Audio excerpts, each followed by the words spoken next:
journalistes, nous vous remercions d'avoir été si prompt à répondre à cette invitation du rappel. Et profitons de cette occasion pour vous présenter nos meilleurs vœux de bonne et heureuse année pour vous, vos familles et vos amis. On est très content de vous voir, autant que cela nombreux, à réagir à cette invitation, et cela dénote de la compréhension que vous avez de l'exercice auquel nous sommes en train de nous habituer face à vous. Aujourd'hui, il est très important que les Sénégalais, dans leur majorité, comprennent que l'issue de cette impasse dans laquelle le pays est engagé, pour plusieurs raisons, se trouve dans les échanges, dans la communication, dans le parler. Il faut que les Sénégalais parlent. Il faut qu'ils parlent entre eux, et c'est la raison pour laquelle je vais aussi saluer toutes ces initiatives qui visent à rassembler des Sénégalais, politiciens, cadres, personnes de la société civile, autour de dialogue politique, de dialogue national et autres dialogues. Il faut qu'on parle. Il faut qu'on parle. Justement, le 14, c'est-à-dire la semaine prochaine, partira le dialogue national.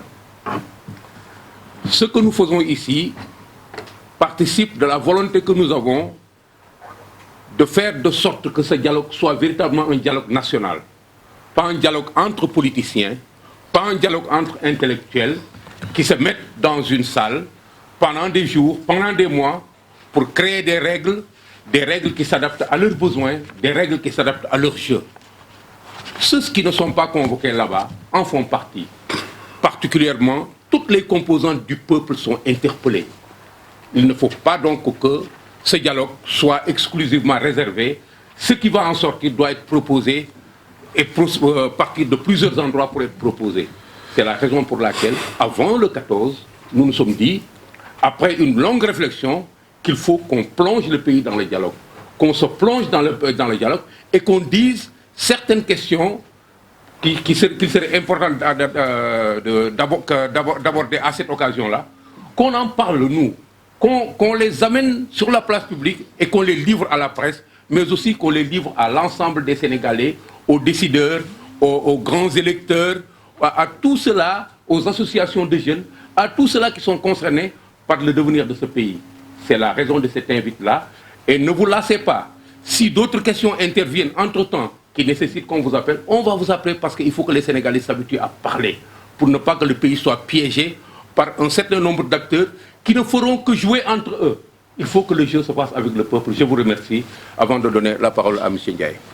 Mesdames, Messieurs les journalistes, nos chers amis, honorables invités et chers compatriotes. C'est vrai, la vie est faite de bonnes et de mauvaises choses, de bonnes et de mauvaises nouvelles. C'est la raison pour laquelle, après les vœux de bonne et heureuse année que notre frère et ami, le commissaire Cheikhna Keita, vient de nous présenter, je voudrais également présenter nos condoléances à tous les Sénégalais, mais particulièrement à la presse sénégalaise, à la suite de la disparition de votre confrère, de notre jeune frère Ibrahima Diakhaby du groupe Futur Média. Donc je demande à chacun et à tous de prier pour le repos de son âme. Et comme je disais tantôt, la vie c'est des bonnes et de mauvaises nouvelles. Parmi les bonnes nouvelles, celle que nous avons tous vécues ensemble, c'est la nomination de notre compatriote Sadio Mané au Ballon d'Or africain. L'occasion est donc trop belle pour ne pas être saisie. Véritablement, nous sommes des sportifs, mais au-delà même des sportifs, nous sommes des Sénégalais. Donc nous nous réjouissons de l'élection justement de Sadio Mané à la suite de l'autre Sénégalais, El Hadji Ousseynou Diouf, double Ballon d'Or africain. Nous pensons tout simplement que ça ne s'arrêtera pas là. C'est vrai que, comme on dit, monter est difficile, mais c'est se maintenir qui est le plus difficile. Donc nous souhaitons que Sadio puisse se maintenir au sommet du football africain, que d'autres Sadio puissent le rejoindre à ce niveau-là. Nous ne sommes pas surpris d'ailleurs de cette performance quand nous savons que il y a de cela quelques semaines, il a été couronné 4e au plan européen. Cela veut dire que c'est une excellente performance. Donc c'est l'occasion de remercier et de féliciter tous ceux qui sont dans l'ombre, réussissent des performances au plan sportif. Et pourtant, c'est des gens généralement qui ne sont pas connus. Le matin, vous sortez dans les rues, dans toutes les rues du Sénégal, que ce soit à Dakar ou ailleurs, vous trouvez des sportifs, des initiateurs de football, des entraîneurs qui sont sur des terrains vagues, dans des conditions très difficiles. Et c'est eux qui font la préformation des jeunes qui viennent ensuite dans des centres de formation ou qui viennent dans le mouvement Nawetan. C'est l'occasion aussi de féliciter les dirigeants du mouvement Nawetan. Parce que véritablement, tous les sportifs que nous avons, tous les internationaux que nous avons dans ce pays-là, sauf ceux qui sont nés hors du pays, sont passés par le mouvement Nawetan.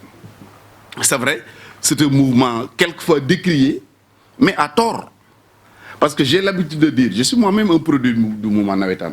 Pour avoir été footballeur, pour avoir été entraîneur, pour avoir été président d'ASC, pour avoir été secrétaire d'ORCAV, pour avoir été membre de l'ONCAV. Donc je sais bien de quoi je parle.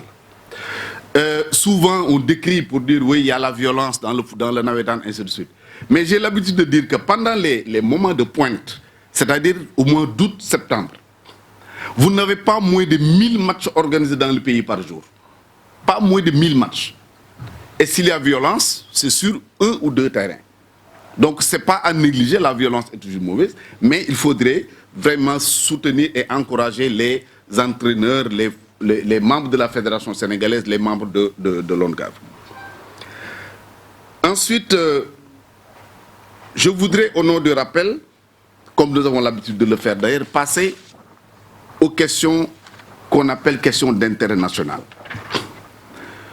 Il y a de cela 1 mois, sinon un peu plus, autour de cette table et dans cette même salle, nous avions parlé de la situation de l'électricité au Sénégal et nous avions proposé des pistes de réflexion.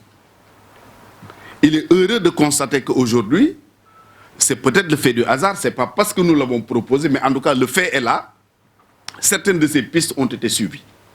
D'abord, nous avons constaté que la direction générale de la Sénélec a rencontré des associations et des leaders d'opinion pour discuter de ces questions-là et donner la bonne information. Je pense que c'est une très bonne chose, mieux vaut tard que jamais. Nous avions pensé qu'il fallait le faire bien avant l'annonce de la hausse sur le prix de l'électricité. Mais bref, encore une fois, mieux vaut tard que jamais, ça a été fait, nous le saluons. Nous saluons également une autre proposition qu'on avait faite. C'était de demander, parce que souvent vous entendez des Sénégalais dire, moi je payais par exemple 15 000 francs, aujourd'hui je paye 30 000 ou 40 000, alors que la hausse n'est pas encore appliquée. Nous avons demandé aux Sénégalais, ici autour de cette table, de se rapprocher des agents de la Sénélec. S'il y a un cas de cette nature-là, que l'intéressé se présente devant les agents de la Sénélec pour avoir la bonne information. Là aussi, nous sommes aujourd'hui en mesure de dire que dans beaucoup de cas, des Sénégalais se sont présentés devant les agents de la Sénélec. Il y a eu des discussions, des séances d'explication et en fin de compte, la situation a été éclaircie et chacun d'entre eux a compris réellement ce qui s'était passé. Donc vraiment, nous saluons cette hauteur d'esprit, cette vue très correcte des Sénégalais qui ont permis, encore une fois, de comprendre réellement ce qui s'est passé. Nous avons constaté également ces jours derniers, et tous, vous l'avez tous vu au niveau des télévisions sénégalaises, que beaucoup de villages à l'intérieur du pays, enfin ont pu bénéficier de l'électrification avec la Sénélec. Donc, encore une fois, nous soutenons, nous encourageons la direction de la Sénélec à aller davantage dans cette voie-là. C'est vrai, et le peuple sénégalais a montré encore une fois que c'est un grand peuple. Parce que face à ces difficultés, le peuple a su avoir la bonne attitude, la bonne position. et ne pas verser dans la provocation, ne pas verser dans une campagne, j'allais dire déguisée. Parce qu'en vérité, s'il y a augmentation du prix de l'électricité, nous tous nous en souffrons. Parce que comme tous les autres Sénégalais, nous sortons de notre poche pour payer l'électricité. Mais ce n'est pas également une raison d'en profiter pour faire au peuple sénégalais ce qu'on n'avait pas réussi à lui faire faire à l'occasion de l'élection présidentielle. Mais puisque, je l'ai dit tout à l'heure, nous avons un peuple mûr, majeur, qui sait faire la différence, le peuple sénégalais ne s'est pas laissé tromper. Le peuple sénégalais a compris ce qu'il fallait faire et a eu, comme j'ai dit tout à l'heure, cette attitude responsable que nous saluons. Il en est de même quand on parle des sociétés d'eau. Je ne parle pas de... parce que c'était la SDE, maintenant ce n'est plus la SDE. Mais également, dans cette même salle, autour de cette même table, nous avions demandé au gouvernement sénégalais d'être ferme parce qu'il était inacceptable que des Sénégalais puissent se lever un matin et dire nous allons vous priver d'eau. Et dans cette salle même, nous avions dit ce jour-là, il faut que le gouvernement soit ferme par rapport à un certain nombre de comportements. Mais nous avons également appelé le gouvernement à la souplesse pour permettre aux travailleurs de la SDE de l'époque de trouver satisfaction, mais également que le peuple ne soit pas lésé. Je pense que cet appel a été entendu et aujourd'hui, d'après en tout cas les informations que nous avons, les choses se passent bien et alhamdoulilah pourvu que ça dure. Il en est de même en ce qui concerne la journée de la propriété qui a été lancée par le chef de l'État. Tout le monde l'a salué parce que ce n'est pas une action politique ou politicienne. C'est une action citoyenne, pour ne pas dire patriotique, qui intéresse tous les Sénégalais. Il faudrait juste demander que cette action puisse être pérennisée, qu'elle ne soit pas un feu de paille. Et pour cela, nous pensons qu'il y a des mesures à prendre. Il faudrait qu'à tous les niveaux, que la pression soit maintenue, mais il faudrait également accompagner cette mesure. Et c'est à ce niveau que nous avons suggéré la création dans tous les quartiers du Sénégal de comités, qui ne sont pas des comités politiques, qui ne sont pas forcément créés autour du chef de quartier ou du délégué de quartier. Mais c'est des jeunes, c'est des femmes, les responsables d'ASC, des groupements de femmes, des leaders d'opinion qui sont dans toutes les localités, qui peuvent se constituer en comité. Ce comité peut s'occuper non seulement de la salubrité dans les quartiers, mais même de la sécurité et des autres questions. Vous avez vu, et c'est l'occasion de le saluer encore une fois, quand le président Abdoulaye Wade avait lancé l'idée des Badianou Gox, certains riaient sous cap. Mais on a vu aujourd'hui ce que les Badianou Gox ont fait dans ce pays-là. Fort heureusement, le président Macky Sall est en train, dans cette même dynamique, de pérenniser l'action et même de leur trouver, disons, quelques moyens pouvant leur permettre de continuer à faire ce travail. Donc, à l'image des Badianou Gox, nous pensons que ces comités devraient être créés au niveau de tous les quartiers. Il y a une autre question qui revient souvent. Alors, avant de passer à cette question-là, nous l'avons dit, nous le répétons. On ne peut pas demander aux Sénégalais de ne pas salir les rues si le minimum d'installation n'existe pas, le minimum pour permettre de jeter des ordures dans des poubelles, pour permettre aux citoyens lambda qui est au centre de Dakar par exemple, qui a envie, en tout cas qui doit faire un besoin naturel, d'avoir où le faire, mais promenez-vous dans les rues de Dakar. Vous ne trouvez nulle part des toilettes ou le chauffeur de taxi qui vient de Guédiawaye, ou la vendeuse de poissons qui vient de Yoff, le vendeur de légumes qui vient de Kermassar et qui passe la journée à Dakar. S'il a besoin, s'il a senti un besoin naturel, il n'a pas où le faire. Et ça, nous le disons, nous le répétons tous les jours, c'est une responsabilité de l'État, c'est une responsabilité des collectivités locales, et surtout c'est une responsabilité du ministère comment on l'appelle, de l'hygiène, voilà, le ministère de l'hygiène, hygiène publique, voilà. Donc c'est également sa responsabilité. On ne peut pas dire aux gens, il ne faut pas uriner dans la rue, alors que les gens n'ont pas uriné. Je pense que c'est un minimum qu'il faudrait régler si nous voulons que nos villes soient des villes propres. Il se pose également la question de la sécurité, ou de l'insécurité, c'est selon.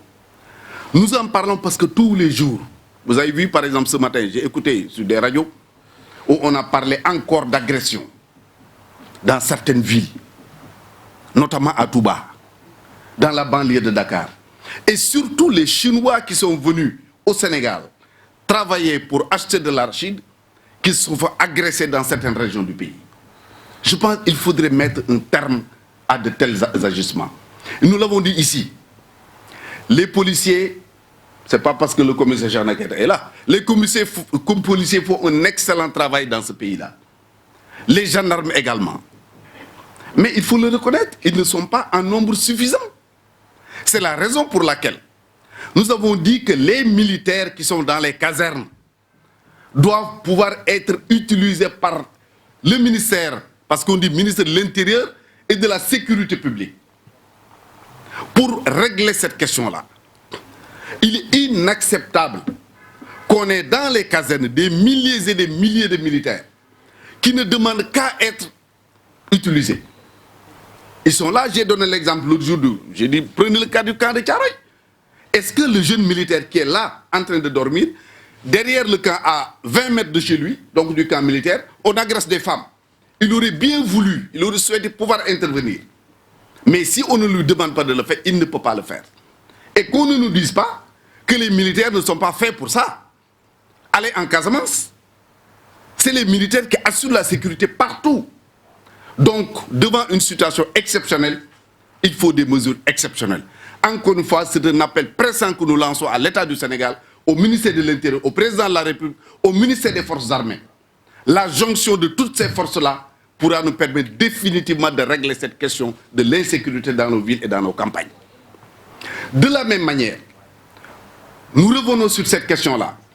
Il n'y a qu'au Sénégal où vous pouvez venir dans un immeuble R+10, occupé par une centaine de personnes que personne ne connaît. Quelqu'un vient, le bailleur est là, il lui donne 10 mois quelquefois d'avance, on lui donne un appartement, on lui donne un studio, on lui donne une chambre, personne ne le connaît. Il passe toute la journée à dormir, il ne sort que le soir à partir de 18h. Il faut que ça cesse. Nous pensons, il est temps que tous les locataires puissent signer des contrats en bonne et due forme, accompagnés de leur pièce d'identité ou de leur passeport. Que ce contrat soit déposé à la mairie, à la police ou à la gendarmerie.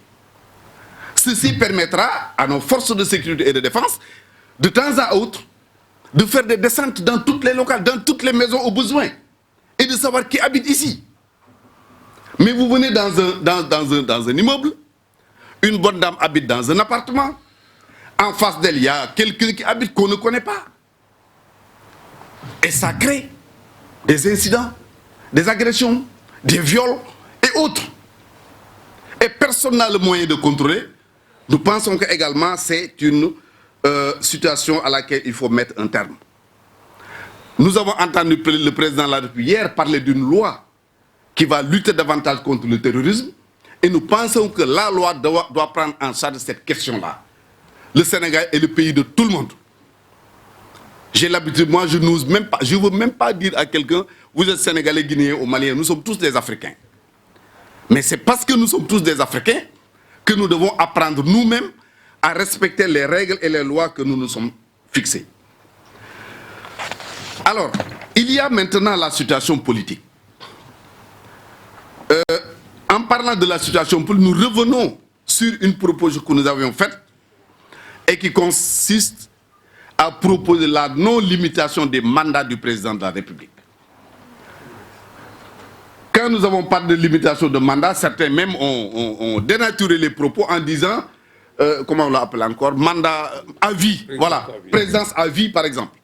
Et c'est dommage d'entendre des journalistes qui nous ont écoutés, qui ont lu notre texte, qui ont discuté avec nous, parler de présidence à vie.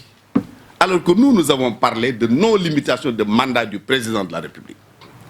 Pour rappeler que la limitation du mandat du président de la République ne date que de 1993. Avant ça, nous ne l'avions pas. C'est après les élections mouvementées de 88 Et après le discours de François Mitterrand de la Baule, que la commission cellulaire présidée par le président Kéba Mbaye à l'époque avait proposé la limitation des mandats à 2. Mais nous estimons que ça n'a pas de sens.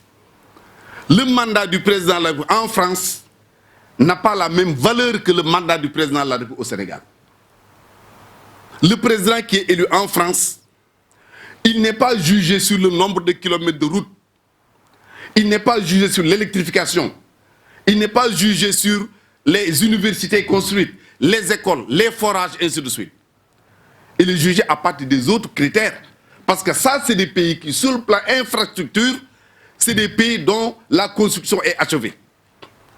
Le président de la République en France ne viendra pas dire aux gens « Oui, il faut m'élire parce que j'ai construit 10 km de route bitumée ». Non. Parce que là, c'est déjà réglé.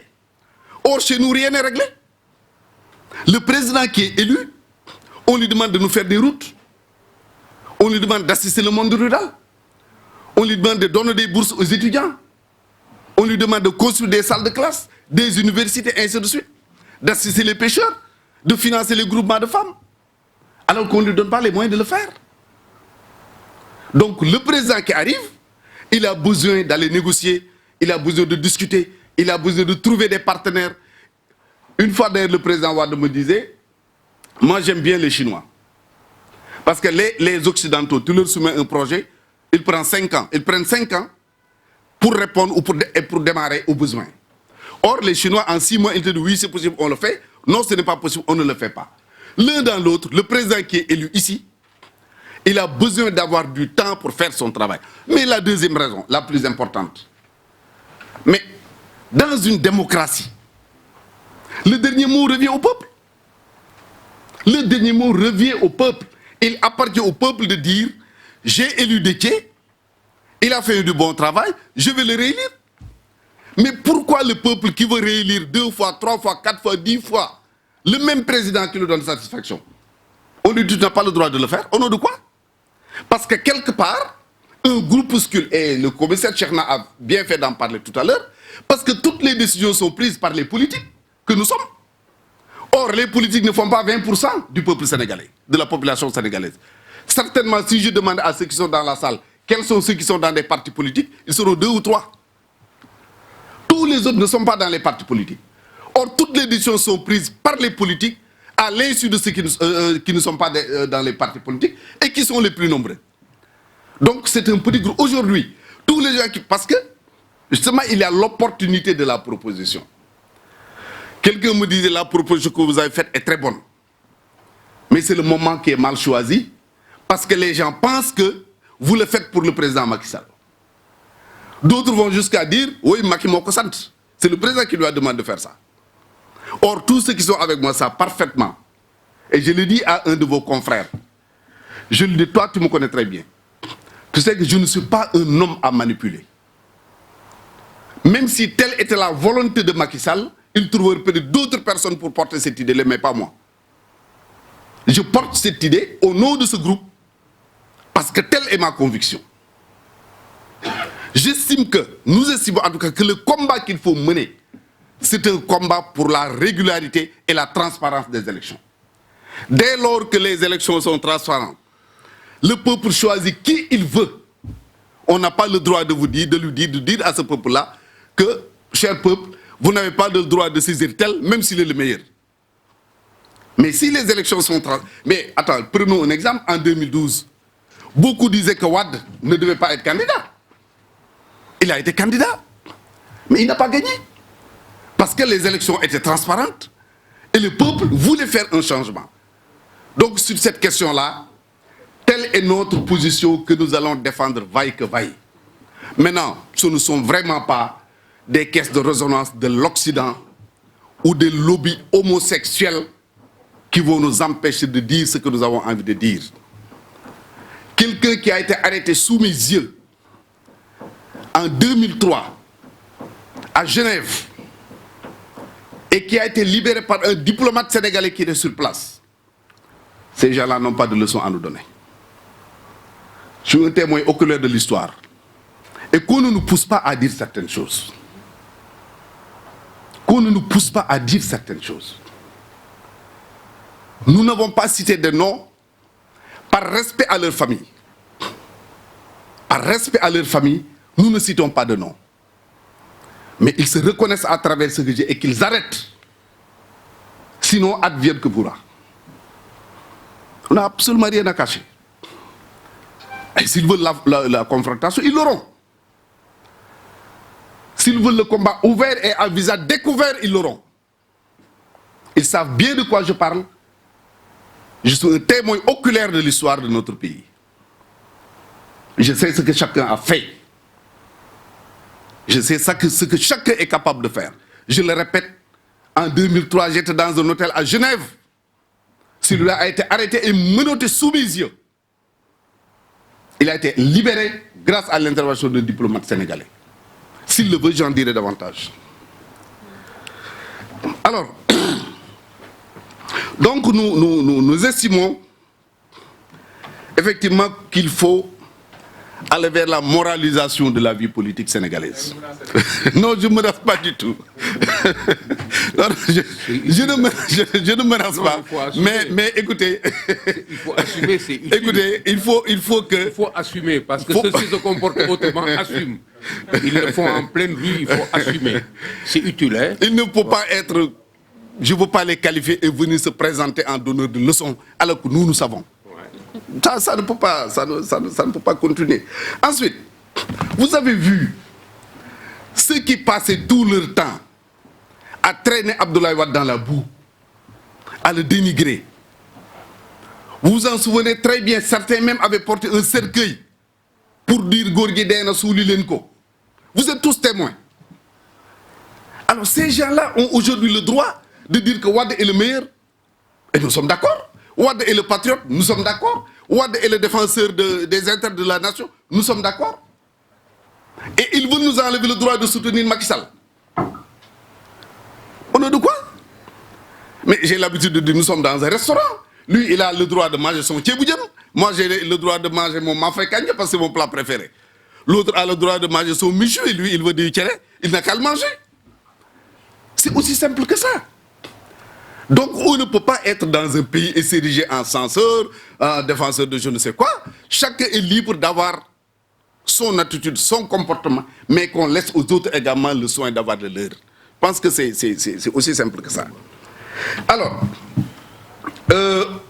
toujours au chapitre politique, nous pensons qu'il est indispensable d'aller vers la limitation des partis politiques. Mais une limitation doit être démocratique.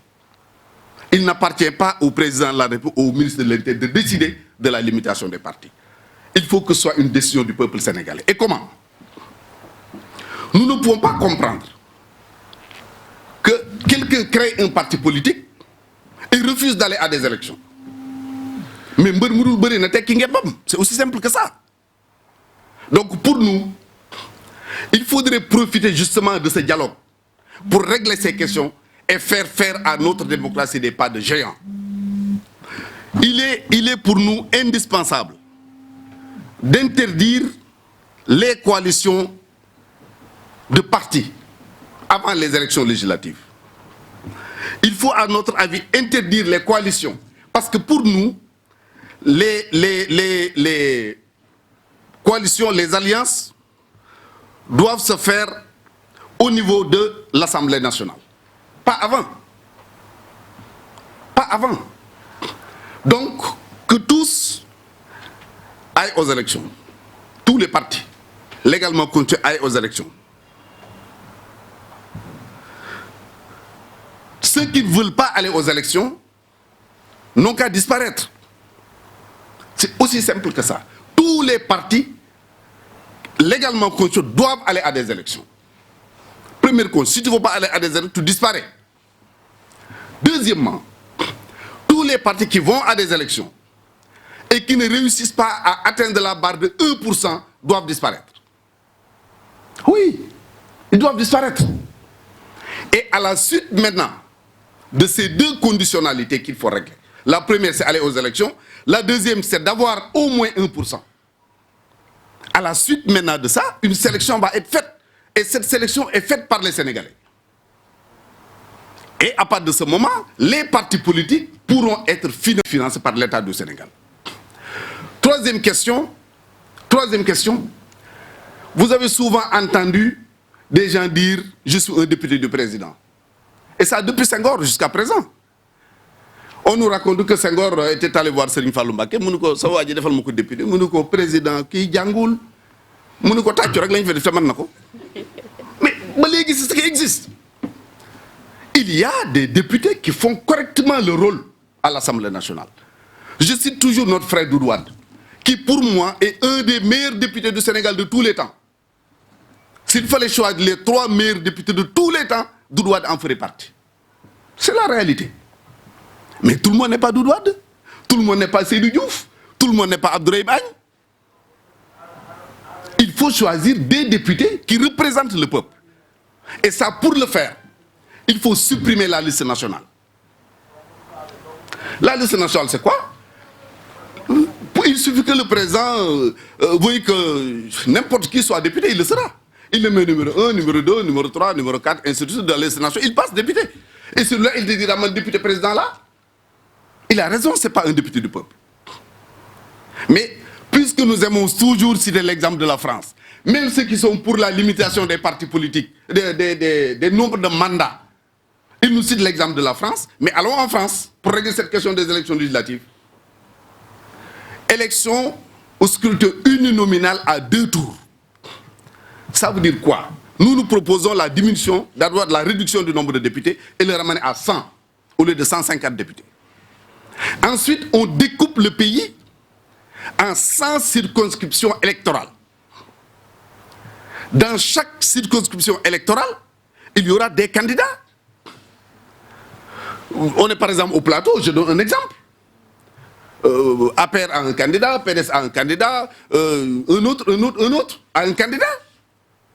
Au premier tour, celui qui a 50% et plus passe. S'il ne l'a pas, on va à un deuxième tour. Et si on le fait, celui qui est élu saura qu'il a été élu par les populations. Il se mettra au service des populations. Mais si tu es élu parce que tu es l'ami du président, si tu es élu parce que tu es l'ami de Jean ou de Paul, mais tu ne défendras pas les intérêts des populations que tu es censé représenter. Tu vas défendre les intérêts du président qui t'a élu ou de la présidente ou de je ne sais qui encore. Donc nous pensons que c'est l'occasion de régler définitivement cette question-là et de redonner à l'Assemblée nationale son lustre d'antan et de faire de cette institution-là une institution très forte. Ces propositions, et le commissaire l'a évoqué tout à l'heure, nous ne les faisons pas seulement dans une salle, comme c'est le cas aujourd'hui. Nous avons mûrement réfléchi autour de ces propositions-là.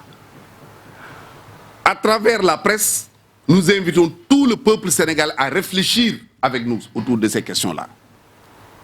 Mais on ne s'arrête pas là. Nous allons nous déployer à l'intérieur du pays. Parce que comme nous l'avons dit tantôt, il ne faudrait pas que le débat s'arrête entre politiques. Nous allons vers ceux qui représentent le peuple profond, le Sénégal profond. C'est les chefs religieux. Parce qu'encore une fois, vous savez, nous, en réalité, nous avons les chefs religieux. On ne va les voir que quand il y a des problèmes. Quand les pays brûlent, nous avons Serigne bi. Ah, Serigne bi waxal fi, le président qui japp nañu ki nañ ko bayyi, ou bien le président qui dit oui. Non.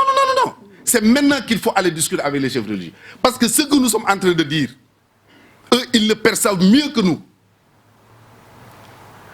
La première fois que j'ai eu l'occasion d'être avec Serigne Saliou Mbacké, je n'osais pas ouvrir la bouche parce que j'étais un tout jeune accompagnant Feu Boubacar Sall, qu'on appelle le lion de Thiès. Mais quand Serigne Saliou s'est mis à discuter avec lui, en parlant de géographie, en parlant d'histoire, en parlant d'astrologie, mais j'étais émerveillé. Aujourd'hui, mais écoutez, yalla yalla yokul leeram ta suñu barkem Serigne Cheikh Tidiane Sy Al Maktoum, quand il vous parle, mais vous dites attends, celui-là qui est en face de moi, c'est un génie. Donc les religieux ñooñu gën a xam ce qui se passe dans ce monde-là. Donc nous devons aller leur parler et nous irons leur parler. Nous irons parler aux syndicats, aux syndicalistes, aux leaders d'opinion, quelle que soit leur obédience. Nous ne pouvons pas ne pas être d'accord. Je donne un exemple avec le mouvement Y'en a marre. Nous ne sommes pas d'accord avec eux sur pas mal de choses. Mais c'est des Sénégalais comme nous. Est-ce qu'on peut leur dire, ne parlez pas du Sénégal, vous n'êtes pas des Sénégalais? Ils sont aussi Sénégalais que nous. C'est pourquoi d'ailleurs, nous surprenons notre monde en disant que nous nous réjouissons véritablement de l'avènement de jeunes leaders qui ont fait une apparition presque subite dans la scène politique sénégalaise. C'est vrai, nous pouvons ne pas être d'accord sur une certaine manière de parler. C'est vrai. Mais nous saluons l'avènement de ces jeunes dans l'arène politique, qui semblent d'ailleurs prendre la place des partis politiques. Parce que c'est ici, autour de cette table et dans cette salle, que nous avons dit que le constat est que les politiques que nous sommes, nous ne prenons pas suffisamment en charge les aspirations des populations. Nous n'allons voir les populations que pour parler d'élections. Uniquement pendant les élections. On n'a jamais vu, en tout cas très rarement, les partis politiques de manière sincère dire nous faisons une marche parce qu'on a augmenté le prix du riz par exemple.